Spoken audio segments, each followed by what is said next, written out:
guys ah.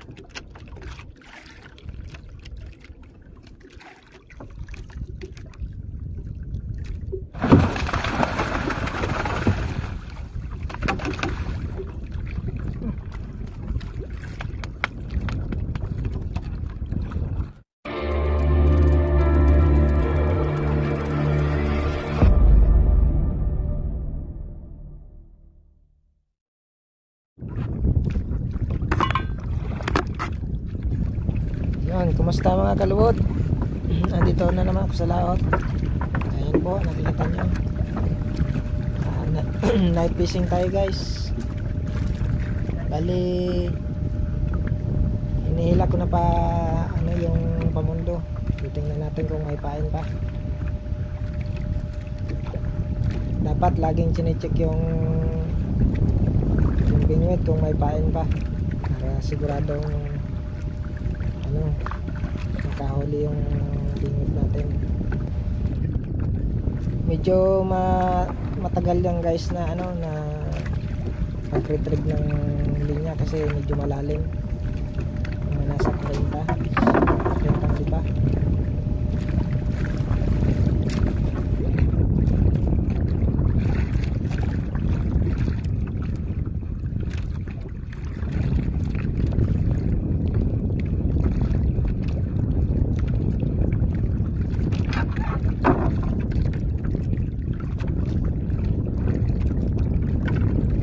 Guys, yung palumada, yung ano, yung pabigat. Ayan. Malapit na yung ano, mga itong di pa lang yung ano niya, loay. Tapos yung kawad na may bingwit.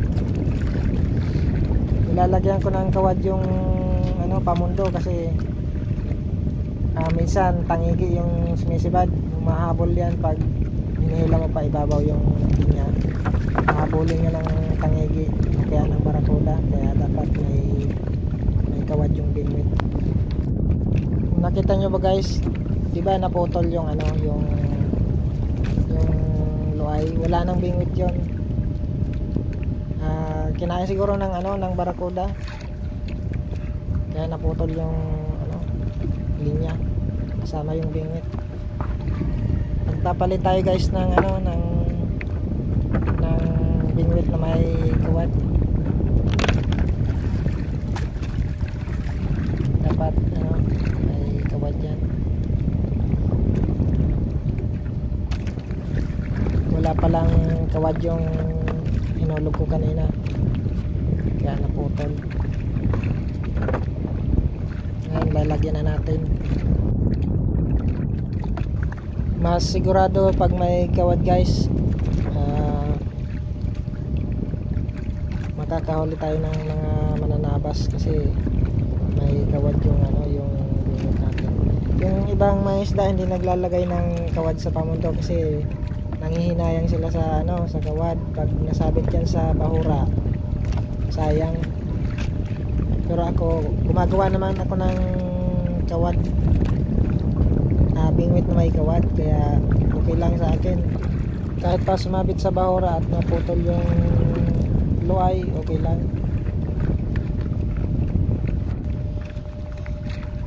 Pag may sumibad na mananabas, talagang siguradong mahuhuli pag may kawad ang bingwit.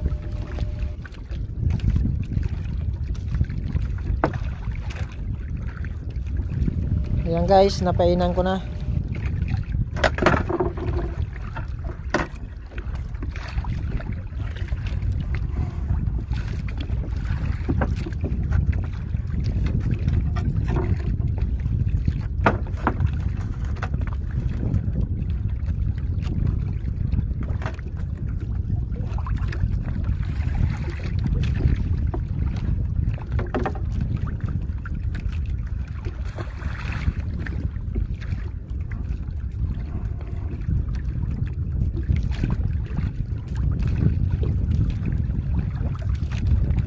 Dapat guys, dahan-dahan lang yung paghulog ng bingwit para hindi pumulupot yung luay dun sa main line. Pag mabilis yung hulog mo, yung pain lalapit dun sa main line, kaya pupulupot. Hindi makakahuli kasi yung pain mo andun sa main line. O pag kinain ng barracuda yon, pati yung main line mo mapuputol.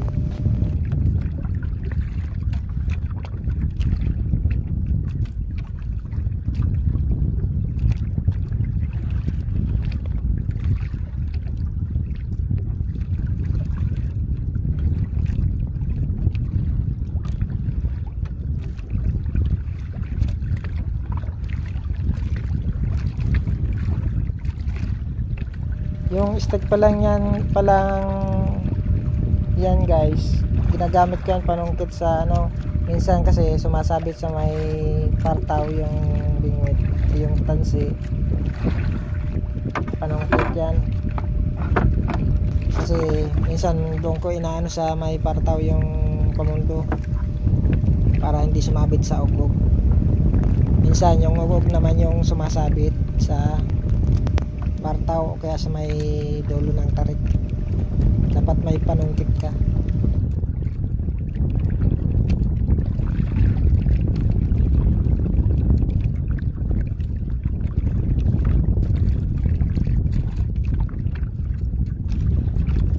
Medyo madalang yung matang baka sa may bahura. Pag sa bahura ka nag-aangkla, madalang yan, pangpain lang ang mahuhuli mo dyan kasi marami dyang predator, yung mga malalaking isda. Kaya dapat kung manghuli ka ng matang baka, doon ka sa may buhanginan, hindi sa bahura, sa kaya sa putikan siya, doon maraming yan ng matang baka. Pero pinipili ko yung bahura kasi may malalaking isda. Gusto ko ng malaking isda.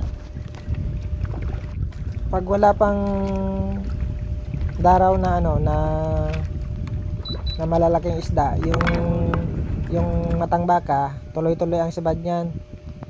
Pero pag may predator na, kagaya ng barracuda o kaya tangigi, aalis yung matang baka na yan. Kaya konti lang, pamain lang ang mahuhuli mo na matang baka.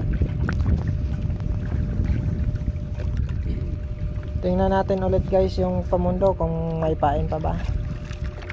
Dapat laging may pain yan para yung maraming chance tayo na makahuli.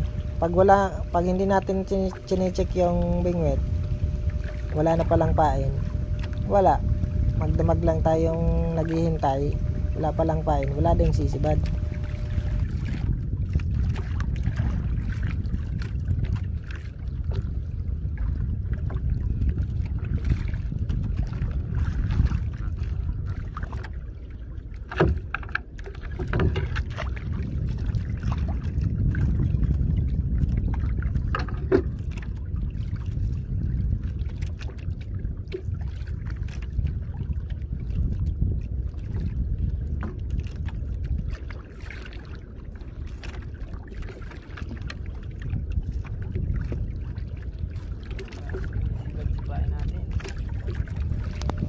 May pain pa guys, kaya lang ayaw kainin. Yan, lipatang, yung malaking bilis yung kinain ko.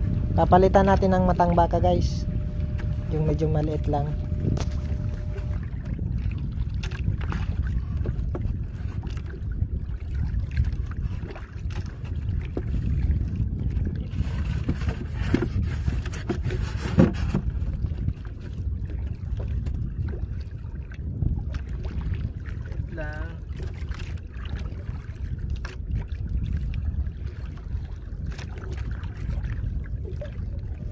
Sa bandang ulo ko lang sinasabit yung bingwit guys, para pag maagos hindi siya iikot.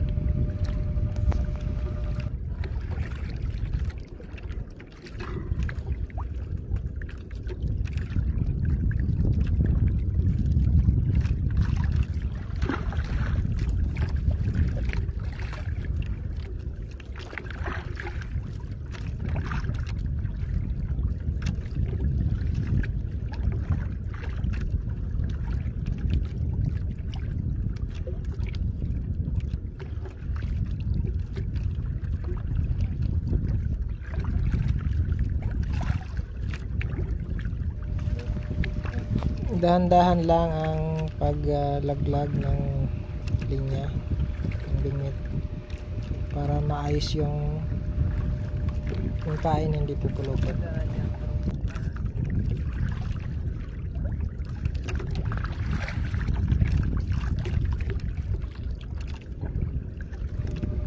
Minsan guys, sinasalo yan ng ng barakuda o kaya ng tangigi. Pag nilalaglag mo na hindi na umailalim, may sumalaw na yun na na malaking isda. Dapat yon ilahin mo pa ibabaw para sumabit yung bingwit dun sa isda. Nangyari yan guys, nangyari na sa akin yan. Nakahuli ako ng tangigi, inalaglag ko pa lang yung bingwit.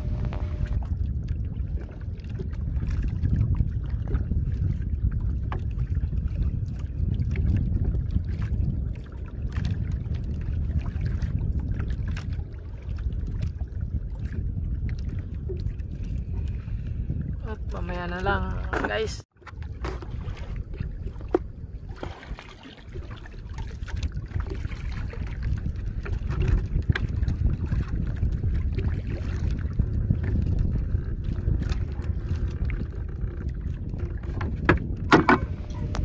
Akala ko subad na guys, yung pala sumabit.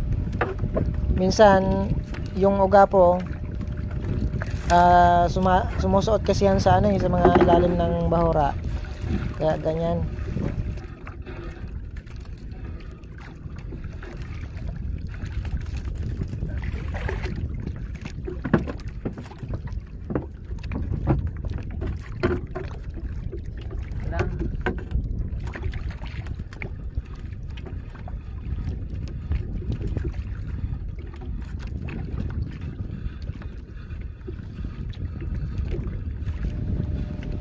Sumabit lang guys.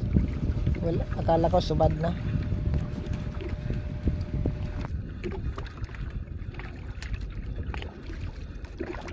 May pain pa kaya guys? Tingnan natin. Palit tayo ng pain pag minsan pinuputo lang eh. Ulo na lang minsan guys yung nasa bingwit. Kinain na yung bandang buntot.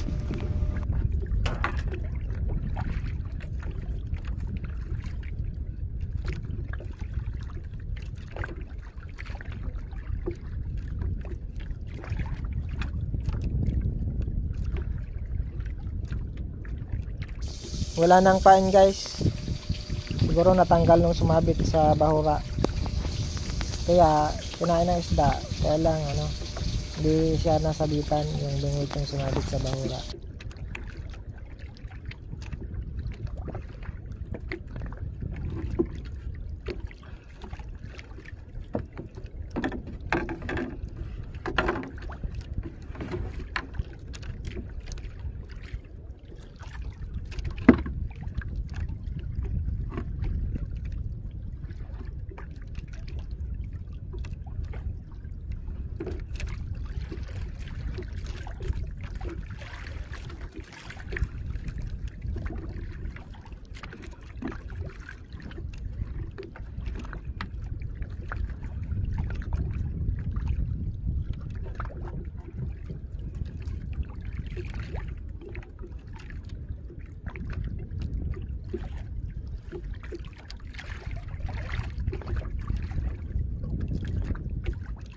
Bali, kinodap guys yung pinain ko. Nag-slice ako ng matang baka, yun yung ipapain ko. Subukan ko yung hindi buo. Yan yung paborito ng mga ng emperor fish, manuping.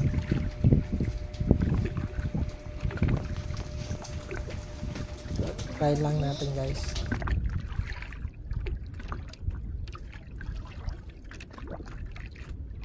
Mali pala yung paghulog ko guys, sa loob dapat ng ng tarik, hindi sa labas.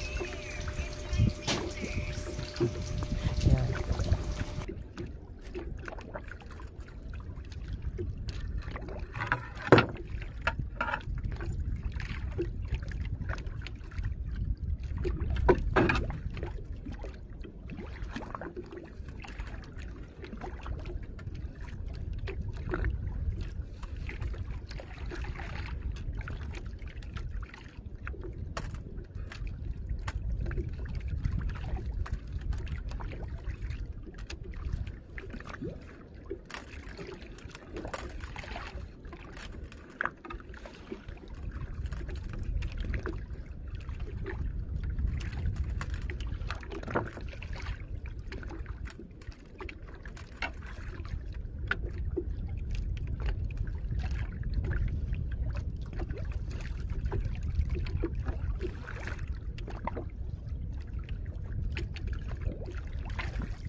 Ayan, nagkabuhol-buhol na. Kadigila.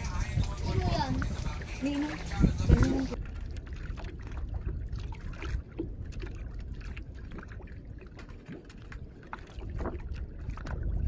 Habagat season yun guys. Dito sa amin kalmado, hindi gaanong maalon kasi yung isla, nasa likod kami ng isla. Yung hangin hindi sa harapan ng hangin. Medyo tago kami, tago sa hangin.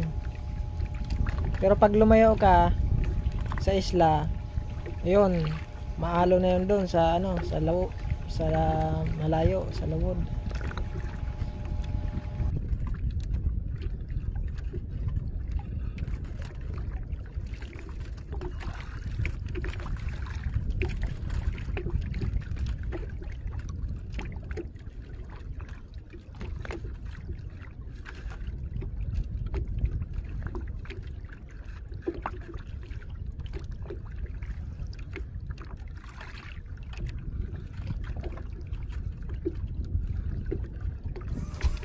Mahaba yung gabi guys, paulit-ulit lang tong ginagawa ko. Dapat laging ano, tinitingnan. Hihintay ng sabad guys. Pagka-check ng kung may pain pa, papainan. Kung wala, tapos laglag ulit. Tagaan lang.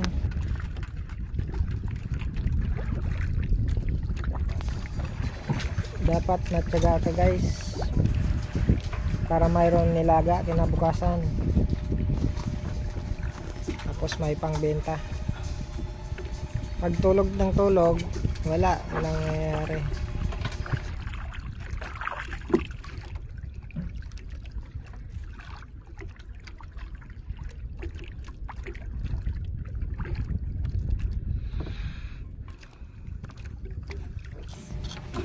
Ayun na nga guys, nakasubad na tayo ng mga agat. Kaya lang hindi ko nakuhanan kasi minsan pinapatay ko yung camera kasi mahaba yung gabi, maluluba tayo. Natao na ano, kapatay yung camera nung nihila ko pa ibabaw yung isda. Naon ko na nung nasa ano na, nasa bangka na. Pasensya na guys, hindi nakuhanan ang pakikipaghilahan sa isda, sa mga agat.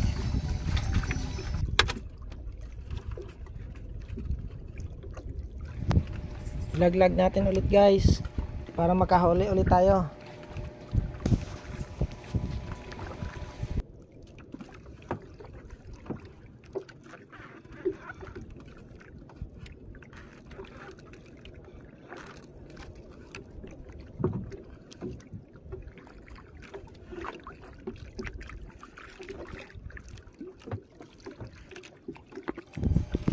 May sumubad pang ugapo guys, kaya lang hindi na naman na videohan, sayang.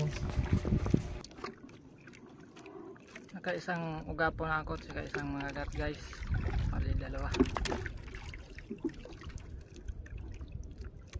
Mag-alas 4 na.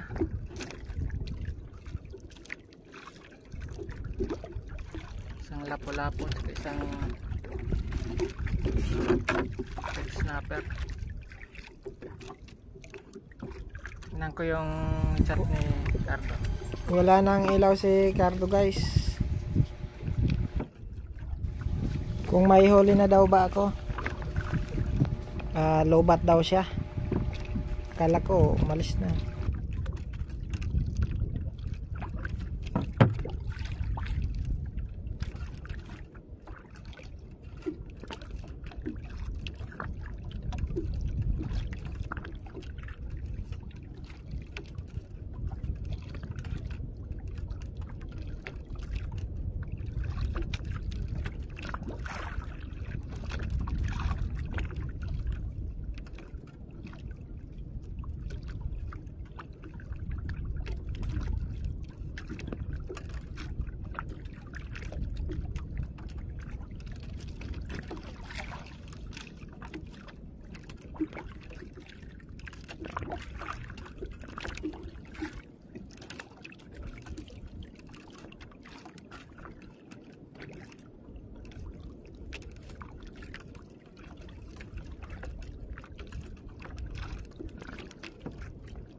may pain pa guys, ibalik natin sa ilalim.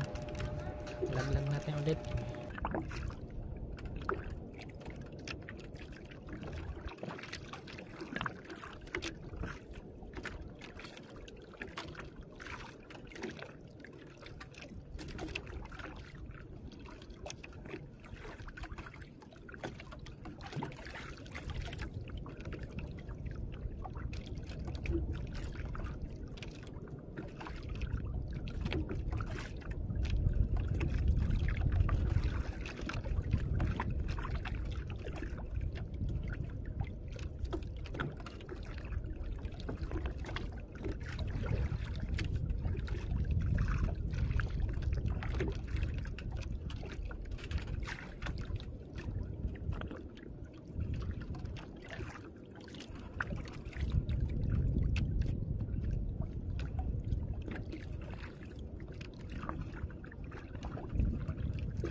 Ito nga pala guys yung lapu-lapu o ugapo. Hindi na nakuha na nung video, sayang.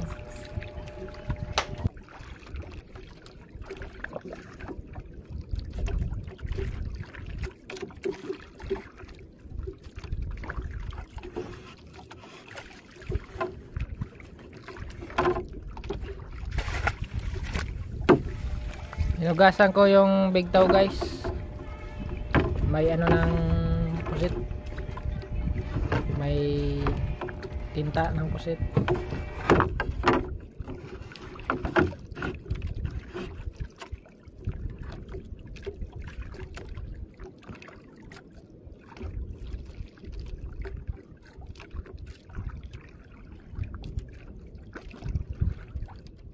Guys, yung isang ugapo mga 2 kilo mahigit. Tapos yung mga gat mga 3 pataas, mga 3.5 siguro yun lang. Tsaka yung atuloy matang baka lang, wala nang 1 kilo yun kasi pinapain ko na yun lang yung huli ko.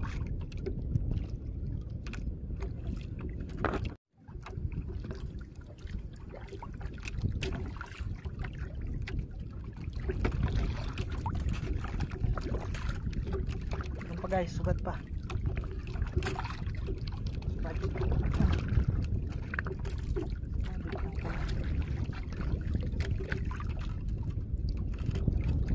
Sumabit lang.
Tingnan natin guys yung kalay, yung pang ibabaw na bingwit, kung may pain pa ba.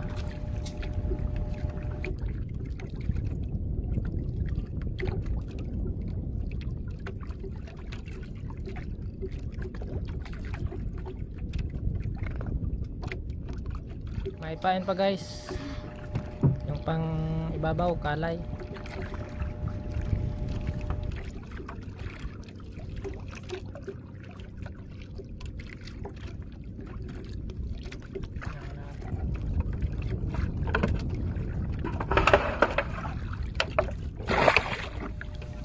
Umulan guys nung kararating ko pa lang dun sa ano, sa spot.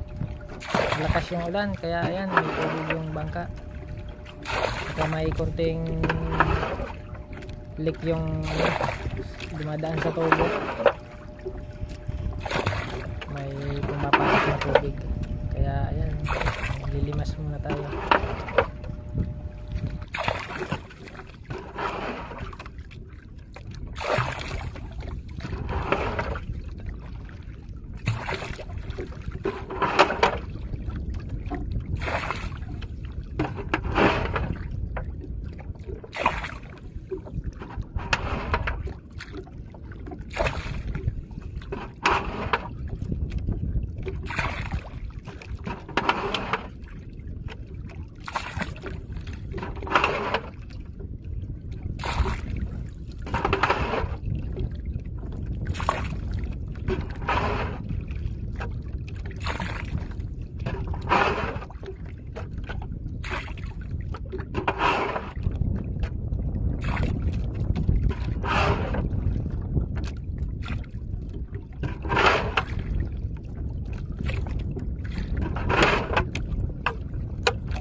Guys,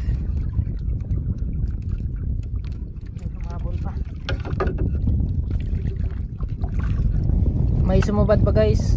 Inaalis ko na yung pamundo. Nasa malapit na sa ibabaw eh. Biglang may kumagat, humabol pa yung ano, tangigi. Buti na lang alas 4 na eh, mag ano na, gubukang liwayway na. Medyo may ano na yung silangan, may liwanag na. Sumibad pa yung tangigi. Buti na lang. Ayan guys, oh.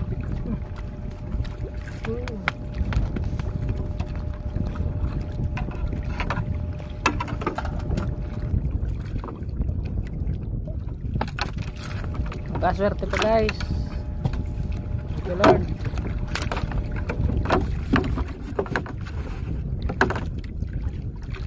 Nangingit pa guys. Inaalis ko na yung pamundo ko. Buti may kawad yung pamundo. Humabol pa. Lord. Lord.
Yan guys, tinanggal ko na yung ilaw.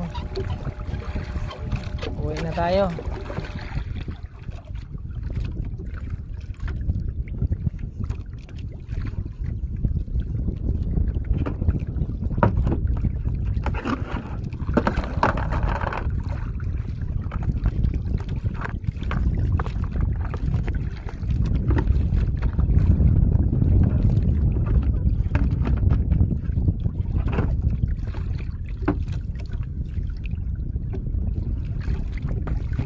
Uwi na.